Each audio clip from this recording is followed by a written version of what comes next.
எனக்கு contact certificate வேணும். அதுக்கு உண்டான ஃபார்ம் ஃபில் பண்ணி கொண்டு வந்திருக்கேன். நீங்கள் படித்து பார்த்துட்டு கையெழுத்து போட்டு தாங்க சார். நான் இப்போ அவசர வேலையில் இருக்கேன். நீங்கள் 10 நிமிஷம் இந்த சேரில் உட்காருங்க. இந்த வேலையை முடிச்சுட்டு உங்களுக்கு கையெழுத்து போட்டு தரேன் தம்பி. நன்னடத்தை சான்றிதழ் வாங்குவதற்காக தன்னுடைய இருசக்கர வாகனத்தில் நகரத்தில் உள்ள அரசாங்க அலுவலகத்திற்கு சென்றார் அருண். வணக்கம் சார் என்று அருண் சொல்ல, உள்ள வாங்க, சொல்லுங்க தம்பி, என்ன விஷயம் என்று அரசாங்க அதிகாரி முருகேசன் கேட்டார். சரி சார், நான் வெயிட் பண்ணுறேன் என்று அருண் சொன்னான். 5 நிமிடம் கழித்து அழுக்கடைந்த பழைய வேட்டி சட்டை அணிந்திருந்த 60 வயது மதிக்கமிக்க ஒரு முதியவர் கைகளில் நிறைய ஜெராக்ஸ் பேப்பரை வைத்துக்கொண்டு அந்த அரசாங்க அலுவலகத்திற்கு உள்ளே வந்தார். முருகேசன் அவர்களை அறைக்கு உள்ளே வந்து அவரிடம் ஒரு பேப்பரை கொடுத்தார் அந்த முதியவர். சார், இந்தாங்க என் மனு. எனக்கு நியாயம் கிடைக்கணும். என் வாழ்க்கையை நாசம் பண்ணவங்க சும்மா விடக்கூடாது. அவங்களுக்கு தண்டனை வாங்கி தரணும். அடுத்த வாரம் நான் கலெக்டர்கிட்ட மனு கொடுக்க போகிறேன். கலெக்டர் ஆஃபீஸ்க்கு வெளியே உண்ணாவிரத போராட்டம் நடத்த போகிறேன். சென்னைக்கு போய் பேரணி நடத்த போகிறேன். எல்லா அரசாங்க அதிகாரிகளும் எனக்கு ஒத்துழைப்பு தரணும். உங்களை மாதிரி ஆளுங்க எனக்கு உதவி செய்யணும். அவங்களுக்கு தண்டனை கிடைச்சே ஆகணும். மறந்துடாதீங்க சார் என்று மூச்சு விடாமல் முருகேசனிடம் அந்த முதியவர் சொல்லி முடிக்க, சரிங்கய்யா, நீங்கள் கிளம்புங்க என்று சொல்லி அந்த முதியவரை அனுப்பி வைத்தார் அரசாங்க அதிகாரி முருகேசன். அந்த முதியவர் சென்ற பிறகு அந்த முதியவர் கொடுத்த பேப்பரை முருகேசன் கசக்கி குப்பை தொட்டியில் போட்டார். அவருடைய அவசர வேலையை முடித்துவிட்டு அருணின் நன்னடத்தை படிவத்தை படித்து பார்த்தார் முருகேசன். தம்பி, ஆதார் கார்டு ஒரிஜினல் கொடுங்க என்று முருகேசன் கேட்க, ஆதார் கார்டு ஒரிஜினல் நான் கொண்டு வரல சார். நான் வீட்டுக்கு போய் எடுத்துட்டு மத்தியானம் வரட்டுமா சார் என்று அருண் சொன்னான். இன்றைக்கி மத்தியானம் எனக்கு ஒரு முக்கியமான மீட்டிங் இருக்குது. அதனால் நீங்கள் நாளைக்கு காலையில் ஆதார் கார்டு கொண்டு வாங்க, நான் கையெழுத்து போட்டு தாரேன். சரி சார் என்று சொல்லிவிட்டு அருண் கிளம்பி விட்டான். மறுநாள் காலை அருண் அதே அரசாங்க அலுவலகத்திற்கு சென்று தன்னுடைய நன்னடத்தை படிவம் மற்றும் ஆதார் அடையாள அட்டை ஆகிய இரண்டையும் அரசு அதிகாரி முருகேசனிடம் கொடுத்தான். அவர் அதை வாங்கி படித்து பார்த்து கொண்டிருந்தார். நேற்று வந்த அந்த 60 வயதுடைய முதியவர் அதே அழுக்கடைந்த வேட்டி சட்டையுடன் கையில் நிறைய ஜெராக்ஸ் பேப்பருடன் முருகேசன் அறைக்கு வந்தார். சார், இந்தாங்க என் மனு. எனக்கு நியாயம் கிடைக்கணும். என் வாழ்க்கையை நாசம் பண்ணினவங்க சும்மா விடக்கூடாது. அவங்களுக்கு தண்டனை வாங்கி தரணும். அடுத்த வாரம் நான் கலெக்டர்கிட்ட மனு கொடுக்க போகிறேன். கலெக்டர் ஆஃபீஸ்க்கு வெளியே உண்ணாவிரத போராட்டம் நடத்த போகிறேன். சென்னைக்கு போய் பேரணி நடத்த போகிறேன். எல்லா அரசாங்க அதிகாரிகளையும் எனக்கு ஒத்துழைப்பு தரணும். உங்களை மாதிரி ஆளுங்க எனக்கு உதவி செய்யணும். அவங்களுக்கு தண்டனை கிடைச்சே ஆகணும். மறந்துடாதீங்க சார் என்று நேற்று சொல்லிய அதே வசனங்களை முருகேசனிடம் அந்த முதியவர் சொல்லி முடிக்க, சரிங்கய்யா, ஃபார்ம் கொடுத்துட்டீங்களே, நீங்கள் கிளம்புங்க என்று சொல்லி அந்த முதியவரை முருகேசன் அனுப்பி வைத்தார். பின்பு அவர் கொடுத்த அந்த பேப்பரை வழக்கம் போல தன்னுடைய குப்பை தொட்டியில் முருகேசன் கசக்கி போட்டார். இதை கண்ட அருணுக்கு ஒன்றுமே புரியாமல் குழம்பி போயிருந்தான்.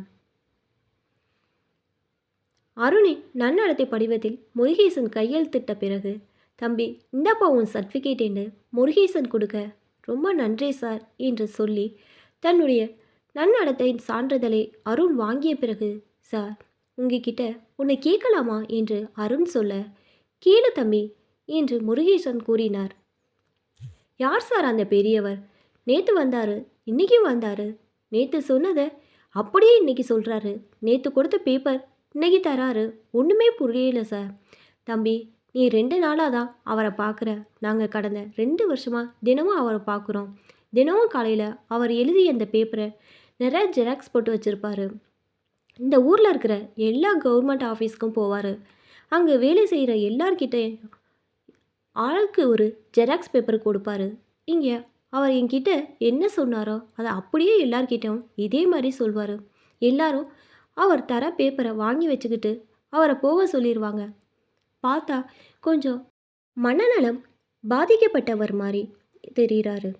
அவருக்கு என்ன நடந்தனே எனக்கு தெரியலை என்று முருகேசன் சொல்லி முடிக்க, சரி சார், நான் கிளம்புறேன் என்று சொல்லிவிட்டு அந்த அறையை விட்டு அருண் வெளியே வரும்போது அந்த முதியவர் அதே அரசாங்க அலுவலகத்தில் வேறு ஒரு அறையில் இருக்கும் அரசாங்க அதிகாரிக்கு பேப்பரை கொடுத்துவிட்டு வெளியே வந்து கொண்டிருந்தார். ஐயா, கொஞ்சம் நில்லுங்க, உங்ககிட்ட கொஞ்சம் பேசணும் என்று அருண் சொன்னவுடன் அந்த முதியவர் நின்று அவனை திரும்பி பார்த்தார்.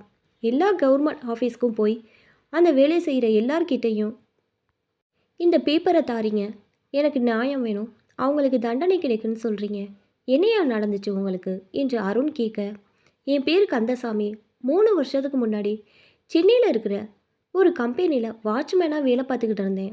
ஒரு நாள் நான் நைட் டியூட்டி பார்க்கும்போது 4 ரவுடி பசங்க அந்த கம்பெனிக்கு திருட வந்தாங்க. நான் எவ்வளவோ அவங்கள பார்த்தேன். அவங்க கம்பியால் என் மண்டையில் அடிச்சிட்டாங்க. நான் மயங்கி விழுந்துட்டேன். நான் மயங்கிய பிறகு அந்த கம்பெனியில் இருந்த பல பொருட்களை அவங்க திருடிட்டு போயிட்டாங்க. மறுநாள் காலையில் தான் அந்த கம்பெனியில் வேலை செய்கிறவங்க என்னை பார்த்து ஆஸ்பத்திரியில் என்னை சேர்த்தாங்க. நான் கண் முழிச்சு பார்த்தப்போ ஆஸ்பத்திரியில் இருந்தேன். நடந்த சம்பவத்தினால எனக்கு வேலையும் போயிடுச்சு. என் 2 பசங்களும் சேர்ந்து என்னை சென்னையிலேருந்து இந்த ஊரில் இருக்கிற என் சொந்த வீட்டுக்கு கூட்டிகிட்டு வந்துட்டாங்க. என் பொண்டாட்டி சேர்த்து 5 வருஷம் ஆச்சு. அதை மறக்க தான் அந்த கம்பெனிக்கு வேலைக்கு போனேன். என் பொண்டாட்டியுடைய இறப்பும் அந்த கம்பெனியில் எனக்கு நடந்த சம்பவம் என்னால் மறக்க முடியலை. அந்த சம்பவம் எனக்கு ஞாபகம் வரும்போதெல்லாம் எனக்கு நியாயம் வேணும், அவங்களுக்கு தண்டனை கிடைக்கணும்னு வீட்டில் அடிக்கடி கத்திக்கிட்டே இருந்தேன். அதை பார்த்துட்டு என் 2 மகனும் எனக்கு பைத்தியம் பிடிச்சிருச்சுன்னு நினச்சிக்கிட்டு என்னை தனியாக விட்டுட்டு அவங்க பொண்டாட்டி பிள்ளைங்களோட பெங்களூருக்கு தனி கொடுத்துன போயிட்டாங்க. என் வீடு பக்கத்தில் எங்கள் அம்மா வீடு ஒன்று இருக்குது. அதை வாடகைக்கு விட்டு தான் என் வயிற்ற கழுவிட்டு இருக்கேன். என்றைக்காவது எனக்கு நியாயம் கிடைக்கும், அந்த 4 பேருக்கு தண்டனை கிடைக்கும். நானும் 2 வருஷமாக எல்லா கவர்மெண்ட் ஆஃபீஸ்க்கும் போலீஸ் ஸ்டேஷனுக்கும் போய்கிட்டு இருக்கிறேன். இது வரைக்கும் எதுவும் நடக்கலை. நான் சாகிறதுக்குள்ளே கண்டிப்பாக அந்த 4 பேருக்கும் தண்டனை கிடைக்கணும். அப்போ தான் என் கட்ட நிம்மதியாக வேகும் என்று கண்களில் கண்ணீருடன் அந்த முதியவர் கந்தசாமி சொல்லிவிட்டு அடுத்த அரசாங்க அலுவலகம் நோக்கி நடக்கத் தொடங்கினார். இதை கேட்டுக்கொண்ட அருண் மிகவும் வருத்தமடைந்தான். கந்தசாமி போன்ற எத்தனையோ மனிதர்கள் தங்களுக்கு ஏற்பட்ட கொடுமைக்கு நீதி கிடைக்காதா என்று இந்த சமுதாயத்தில் இன்னும் போராடி கொண்டுதான் இருக்கிறார்கள்.